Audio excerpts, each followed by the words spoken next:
სტატისტიკა ნამდვილად ძალიან მძიმე სტატისტიკა გვაქვს და ევროპაში ერთ-ერთი ყველაზე უარესია. აღმოსავლეთ ევროპაშიც მათ შორის საშუალო ევროპულ მაჩვენებელს 3-4 ჯერ აღემატება ჩვენთან დაღუპულების და გარდაცვლილების რაოდენობა. თუმცა უკვე არის ესეთ საუკეთესო ევროპული მაჩვენებლები, სადაც 6 ჯერ 7 ჯერ უფრო გაზრდილი არის დაღუპულების დაშავებულების რაოდენობა. ეს რო იყოს უბრალოდ სტატისტიკა, როგორც აი ვთქვათ, რომ აი ავტომობილების სტატისტიკა, რაღაცა კიდე რა უჭირს რაღაცაზე, ესე ვთქვათ, იმსჯელებ და ის, მაგრამ ეს ჩვენ ვსაუბრობთ სტატისტიკაზე, რომელიც სტატისტიკა კი არა, დაღუპულებია, დაშავებულებია, დასახიჩრებულებია. და ხო, საგზაო უსაფრთხოების გამოწვევა არის ეს, იმიტომ რომ მსოფლიო ჯანდაცვის ორგანიზაციისთვისაც ერთ-ერთი მთავარ გამოწვევებში კვლავ რჩება საგზაო შემთხვევებში დაშავებულების და დაღუპულების თემა. 1.200.000-მდე ადამიანის გარდაცვალება ხდება ყოველ წლიურად, წარმოიდგინეთ, ეს ძალიან მძიმე მაჩვენებელია. ჩვენ რეალობაში ამას ღრმა ფესვებიც აქვს, ასე ვთქვათ, რაც წლების განმავლობაში გროვდებოდა და აქვს ახლანდელი გამოწვევებიც, იმიტომ რომ მაგალითად ძირითადი ყურადღება უნდა ექცეოდეს პრევენციას, ასე რომ ვთქვათ, ხო? კიდევ უფრო მარტივად რო ვთქვათ, ის რომ ჩვენ განვიხილავთ ხოლმე რომ შედეგი არის საგზაო შემთხვევა. შედეგი არ არის საგზაო შემთხვევა ის რომ თრობის ქვეშ პირი მოხვდა საჭესთან, მაგალითად. ეს უკვე შედეგია რაღაც არასწორი ქმედებების მთელი წლების განმავლობაში. ის რომ დაუშვათ მართვის მოწყობა აქვს ადამიანს, რომელმაც არ იცის და არ აქვს შესაბამისი უნარჩვევები იმისთვის, რომ მართვის მოწყობა ქონდეს, ესეც უკვე შედეგია. ანუ შედეგს ჩვენ არ უნდა დაველოდოთ, რომ საგზაო შემთხვევაა შედეგი. შედეგია ის, რომ მთელი ეს გზა არასწორად მიდის საგზაო უსაფრთხოებამდე და კიდევ ერთი საკითხი, რაც მინდა ასე ვთქვათ, ხაზგასმით ვთქვათ, ეს არის ნულოვანი მაჩვენებელი, ესე ქვია Vision Zero. ალბათ გამოსავალზე მე მეტი გვექნება კიდე სასაუბროდ, რომ მიდგომებში, ხო? ანუ ეს მიდგომა ჯერჯერობით ჩვენთან არ არის დანერგილი, აი ნელ-ნელა ეტაპობრივად მიდის, იმიტომ რომ არის საგზაო უსაფრთხოების ეროვნული სტრატეგია, მაგალითად, და ნელ-ნელა იქ ხდება ამის გაწერა, მაგრამ მარტო გაწერა არ არის საკმარისი და რისი. ადამიანმა შეიძლება დაუშვას შეცდომა.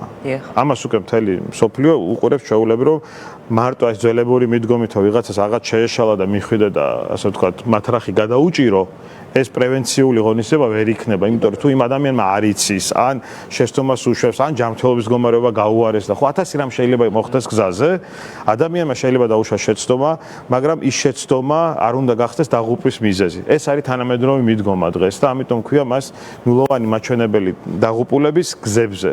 ეს არის შვედების ინიცირებული თავის დროზე, მაგრამ აიტაცა მთელმა მსოფლიომ, ეხლა ევროკავშირიც, გაეროც ყველა მიდის ამ პროგრამის მიხედვით. ხო დაუჯერებლად ჟღერს შეიძლება რომ არავინ არ დაიღუპოს გზაზე. უკვე რეალურად მიღწევადია ეს, იმიტომ რომ არის მაგალითად ქალაქები, ისე დაორგანიზებული ქალაქის ცენტრები, ევროპული ქალაქები, სადაც ადამიანები არ იღუპებიან. საგზაო შემთხვევა ხდება, მაგრამ იქ არავინ აღარ იღუპება. აი ჩვენ შემთხვევაში ბოდიშმარიამ რა უნდა იყოს პირველი ნაბიჯი, რითიც რაღაცა გაუმჯობესდება მდგომარეობა ჩვენ ქვეყანაში. აი მე რომ მკითხოთ განათლებიდან დავიწყებდი მაინც, იმიტომ რომ განათლებიდან დავიწყებდი და განათლებით დავამთავრებდი. კი და რა მხრივ უკვე დასრულ ადამიანებში მაინც საჭიროა ცნობიერების კამპანიებიც, ნუ ადმინისტრირება საჭიროა ყველაფერი, მაგრამ საგზაო უსაფრთხოება არ არის უბრალოდ გზების ან ტრანსპორტის უსაფრთხოება, ხო ის არის ადამიანის უსაფრთხოება და უნდა ისწავლებოდეს ბაღის ასაკის ბავშვებიდან, ანუ სკოლამდელი დაწესებულებებიდან. ამის შესანიშნავი პროგრამებიც არსებობს, უბრალოდ დასანერგია ეს ყველაფერი არ არის დანერგილი, იმიტომ რომ ბავშვი რომელიც გამოდის ქუჩაში უკვე და უწევს ასე ვთქვათ, იყოს საგზაო მოძრაობის მონაწილე, მან უკვე უნდა იცოდეს რა არის ზებრა გადასასვლელი, რა არის შუქნიშანი, ავტობუსი საიდან უნდა ავიდეს, საიდან უნდა ჩამოვიდეს და ასე შემდეგ. მთელი ეს ინფორმაცია უკვე სკოლამდელი დაწესებულებებში ისწავლება. ჩვენ სამწუხაროდ მივიღეთ თაობები და ისე გავიზარდეთ, რომ ესეთი გზა არ გაგვივლია. ამიტომ როცა ვამბობთ ხოლმე, რომ აი ეს რა ხალხია, როგორ იქცევა რაღაცა, ხშირად ეს შეიძლება იყოს არა გააზრებული ცუდი ქცევები, ხო, როგორც შეიძლება ჩვენა ხშირად შეიძლება ეს იყოს უბრალოდ ის, რომ არ იცოდნენ ადამიანებს, არ გაგვივლია ეს პროგრამები, ხო? ერთი აი აქედან დავიწყებდი, მართლა აი დასაწყები რაც არის. შემდეგ ჩვენ გვაქვს უკვე ადამიანი, რომელიც იზრდება და უშუალოდ უნდა რომ მართვის მოწმობა აიღოს, რა თქმა უნდა სკოლაშიც უნდა ისწავლებოდეს საგზაო უსაფრთხოება. და მართვის მოწმობის საკითხი. ხო, ჩვენ დღეს გვაქვს ავტოსკოლების პრობლემა, გვაქვს ისეთი მოდელი, რომლითაც შეიძლება ისე მოემზადოთ თქვენ, საგამოცდოთ. იმისთვის კი არა, რომ მართვის მოწმობა აიღოთ და თქვენი უნარჩვევები დაადასტუროს ამ მართვის მოწმობო. არამედ მოემზადოთ, საგამოცდოთ, გამოცდა გაიაროთ, კი, აიღოთ ეს მართვის მოწმობა, ამას ძალიან უარყოფითი წვლილი შეაქვს. ყველას არ ვამბობ, რა თქმა უნდა, უამრავი პატიოსანი ავტოსკოლაც არის და პატიოსანი ხალხიც არის, მაგრამ ძალიან ბევრმა ეს მოირგო რაღაც ესე კოდირების და ხრიკების გზით ასწავლიან. მართვის მოწმობას იღებს ადამიანი შემდეგ, რომელმაც არ იცის უბრალოდ საგზაო მოძრაობის ელემენტარული წესები, უსაფრთხოების წესები და ესეთი ადამიანი სამწუხაროდ არის პოტენციური მკვლელი გზაზე. ხო? ამიტომ ეთანხმები ნიკას განათლებით იწყება და განათლებით სრულდება და ეს განათლება არ არის თან იცით როგორ დასრულდა. მუდმივად საჭირო არის ამის განახლება, იმიტომ ტექნოლოგიები ვითარდება, იცვლება მიდგომები. ხო, ისევე როგორც აი მაგალითად ნულოვანი ხედვა რო გითხარით, იქ თავარი ამოცანა რა არის. ადამიანმა შეიძლება შეცდომა დაუშვას, მაგრამ საგზაო ინფრასტრუქტურა ისე უნდა იყოს მოწყობილი, რომ არ დაუშვას საგზაო ინფრასტრუქტურამ ადამიანის გარდაცვალება იქ. აი ესე უნდა იყოს, ხო, მოწყობილი. ამიტომ ტექნოლოგიები იცვლება, განათლება არის ერთ-ერთი მთავარი წამყვანი. ბატონო, თუ არის სტატისტიკა, მე რომ ავიღე მართვის მოწმობა, საერთოდ არაფერი არ ვიცოდი, ანუ გულისხმობ იმას, რომ დამჯდარიყავი პირდაპირ საჭესთან, აუცილებლად ძალიან ცუდ შედეგამდე მივიდოდი, უბრალოდ მე მეყობ თქვათ რაღაცა შეგნება, რომ ცოტა ხანი მე მეცადინა. ბევრია. ჩემ თაობაში კიდე განსაკუთრებით არის დაბადების დღეებზე ჩუქნიდან მართვის მოწმობას, ხა ცნობილი ამბავია, ხო? და ამიტომ ჩვენ თაობები მივიღეთ ესეთი ამის თქმამი და ეხა რო ეს შედეგი დგას, გასაკვირი არ არის, ლოგიკური ჯაჭვია ან ფინალი იმისა, როგორ მოვდიოდით აქამდე. ეს არის რაღაც სიქსკი ხო? ხო, მე მაინტერესებდა თუ არსებობს სტატისტიკა, აი ყველაზე ხშირი მიზეზი რა არის საგზაო შემთხვევების.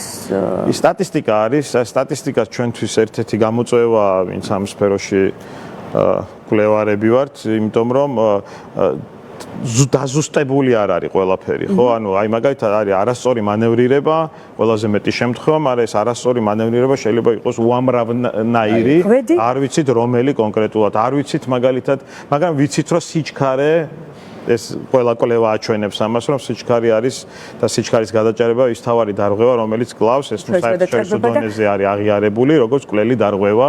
ძირითადად ეს არის სიჩქარის მაგალითად. ჩვენ საკმაოდ გვიან გავიგეთ, ასე ვთქვათ, აი საქართველოში კულტურა ღვედის. აი ამ შემთხვევაში დღევანდელი მდგომარეობა როგორია, იმიტომ რომ მე ვიცი რომ ვიცნობ კიდევაც ისეთ ადამიანებს, რომლებიც დღესაც კი არ იყენებენ ღვედს. აი თუ შეიძლება დავამატებ აი ღვედთან დაკავშირებით. მე კიდე ცოტა სხვანაირად გქონია, კულტურა ღვედის კი არ გავიგეთ, სანამ ჯარიმა არ დაგვიწესეს ღვედზე, მანამდე ჯარიმასთან ერთად მოვიდა კულტურა, გვინდოდა თუ არ გვინდოდა.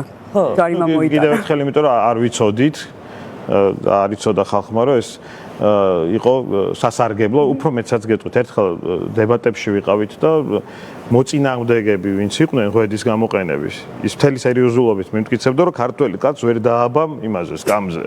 ხო, ეხლა ესეთი დაპირისპირება როცა გააქვს, ხო, ძალიან რთულია იქ მე შეხვიდა რაღაც იცებებში, მაგრამ საზოგადოების ძალიან დიდმა ნაწილმა დაიჯერა, გაიგო სამწუხაროდ ის არის, რომ სტატისტიკაც გვეუბნება, რომ ბევრი მოყვა საგზაო შემთხვევაში და ბევრისთვის გადამრჩენელიც აღმოჩნდა ღვედი, მაგრამ ამ ღვედის გამოყენებაც ჩვენ საბოლოოდ გავიგეთ 50%-ით, იმიტომ რომ უკანა სავარძელებზე ღვედის გამოყენება ისევე მნიშვნელოვანია როგორც წინა სავარძელებზე.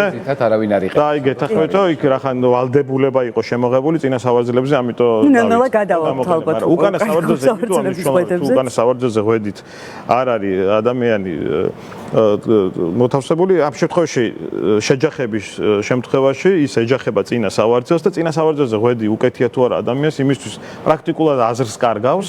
ამიტომ ღვედი 4-ვე სავარძელზე ზოგ შემთხვევაში მეტ სავარძელზე, იმიტომ არის, რომ ყველა უნდა გამოიყენოს ღვედი, მიუხედავად იმისა, ჯარიმა იქ არის თუ არ არის. ამიტომ არის ამაზე მსჯელობა, რომ უკანა სავარძელებზეც გახდეს სავალდებულო.